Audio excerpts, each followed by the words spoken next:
Hello दोस्तों, क्या हाल है। तारीख आज 20 अक्टूबर, दिन सोमवार। आज के दिन लक्ष्मी पूजा का पर्व मनाया जाता है दोस्तों। तो आप सभी को हमारी ओर से लक्ष्मी पूजा की ढेरों शुभकामनाएं। और मैं आशा ही उम्मीद करता हूँ और भगवान से प्रार्थना करता हूँ कि ये दीपावली आप लोगों की ढेरों ढेरों खुशियाँ लेकर आए और आपके जीवन की हर मनोकामना पूर्ण हो। और आइए अब बात करते हैं मुख्य समाचारों में देश भर की तमाम बड़ी खबरों पर एक नजर डालते हैं। चलिए दोस्तों, एक बार फटाफट कुछ मुख्य समाचारों को देख लेते हैं। राजनाथ सिंह ने कहा कि ब्रह्मोस की पहुंच अब पूरी पाकिस्तान में है और ऑपरेशन सिंदूर केवल ट्रेलर था।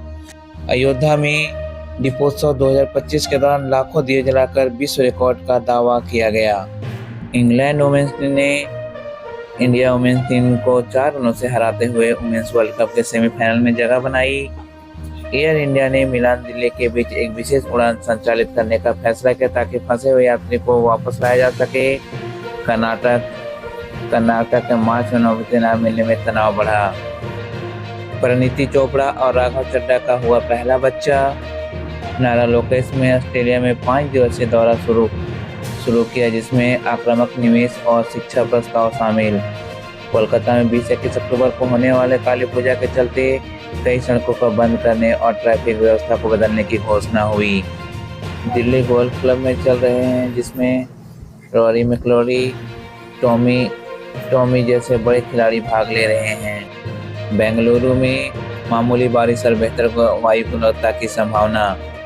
दिल्ली में न्यायालय ने कहा कि पुलिस ने इंटरवेथ कपल को बिना कानूनी आदेश के हिरासत में रखा। यूपी पुलिस को फटकार लगाई गई।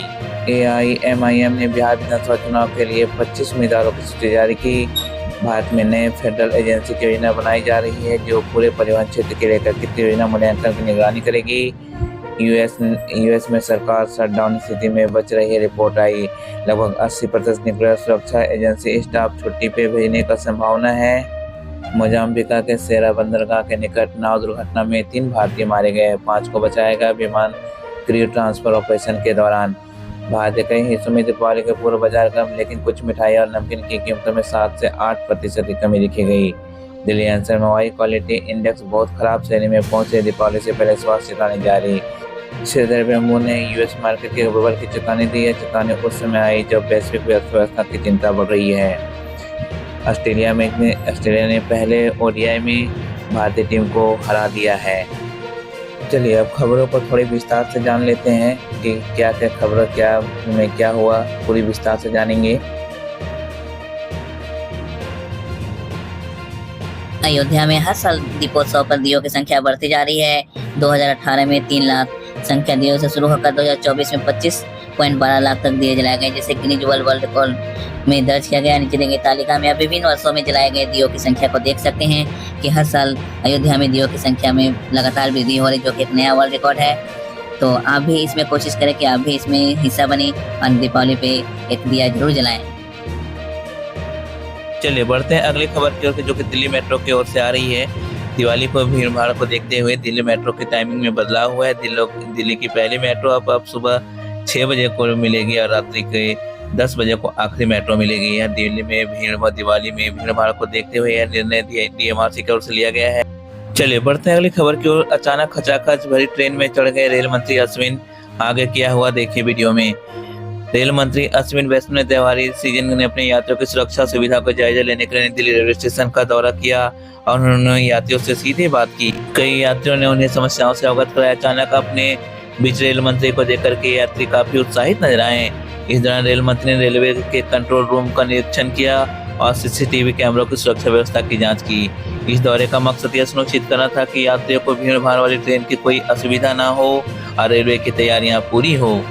चलिए बढ़ते हैं अगली खबर की ओर। राजधानी दिल्ली में इस बार दीपोत्सव 2025 के नाम से दिवाली सेवा कार्यक्रम आयोजित किया गया, जिसमें मुख्य स्थान कर्तव्य पथ, पूर्व राजपथ और इंडिया गेट का आसपास का क्षेत्र। इस अवसर पर लगभग 1.51 लाख 1,51,000 दिए कर्तव्य पथ पे जलाए गए। कार्यक्रम में ड्रोन शो, लेजर शो तथा राम कथा का आयोजन हुआ। इस आयोजन का उद्घाटन दिल्ली के मुख्यमंत्री रेखा गुप्ता ने किया। मुख्यमंत्री ने दिल्ली वासियों को आमंत्रित किया कि वो इस आयोजन में शामिल हो और हरी भरी गौरवपूर्ण दिवाली मनाएं। चलिए बढ़ते हैं अगली खबर की ओर, जो कि व्हाट्सएप से आ रही है। व्हाट्सएप की मेटा कंपनी ने कहा कि वो फर्जी मैसेजों को रोकने की पूरी तैयारी कर रही है। मेटा ने कहा कि 2025 में पहले 6 माह में लगभग 6.8 मिलियन यानी कि 68 लाख व्हाट्सएप खातों को हटा दी जो स्कैम नेटवर्क से जुड़े थे। इसके साथ ही साथ उन्होंने नई सुरक्षा विशेषताएं पेश की, जैसे कि अगर कोई आपको व्हाट्सएप ग्रुप में कोई जोड़े जिसका आपसे कोई कनेक्शन ना ही रखा है तो आपको चेतावनी दिखेगी। भारत में मेटा ने कहा कि उन्होंने ऑनलाइन निवेश में पेमेंट स्कैम्स को रोकने के लिए नए कदम बढ़ाए हैं, जैसे फेसबुक, इंस्टाग्राम, व्हाट्सएप में ट्रायल्स और जागरूकता अभियान चलाए जा रहे हैं। चलिए बढ़ते हैं अगली खबर की ओर। दिवाली से पहले इंटरनेशनल बॉर्डर पे हाई अलर्ट पे बीएसएफ। जम्मू कश्मीर के एलओसी लाइन ऑफ कंट्रोल पर बीएसएफ के अधिकारी ने कहा कि दुश्मन लॉन्च पैड्स पर मौजूद है और इनसे संभावित घुसपैठ का खतरा है। इस कारण सीमांत इलाकों को हाई अलर्ट पे रखा गया है ताकि किसी तरह से कोई भी घुसपैठ या कोई अनहोनी की घटना ना हो सके। चलिए बढ़ते हैं अगली खबर की ओर। आईआईटी कानपुर ने इस वर्ष अपने विशिष्ट एल्युमिनाई अवार्ड की सूची में प्रमुख नाम शामिल किए हैं, जिसमें शामिल हैं गणेश कुमार, वर्तमान मुख्य चुनाव आयुक्त, और दूसरे हैं संजय मल्होत्रा, वर्तमान governor reserve bank of India. इस प्रकार दोनों ही मुख्य चुनाव आयुक्त और आरबीआई गवर्नर आईआईटी कानपुर द्वारा सम्मानित होने जा रहे हैं, तो इन दोनों को हमारी ओर से बहुत बहुत बधाई। चलिए बढ़ते हैं अगली खबर की ओर। दिल्ली में दिवाली से पहले ही वायु प्रदूषण का स्तर तेजी से बढ़ने लगा है। हाल में ही दिल्ली का औसत एयर क्वालिटी इंडेक्स AQI 211 दर्ज किया गया, जो खराब श्रेणी में आता है। यह जून के बाद पहली बार है जब AQI 200 के पार गया है, जिससे लोगों के लिए सांस लेना मुश्किल हो गया है। चलिए बढ़ते हैं अगली खबर की ओर। जम्मू कश्मीर के मुख्यमंत्री उमर अब्दुल्ला ने कहा कि जम्मू कश्मीर को पूर्ण राज्य का दर्जा मिले।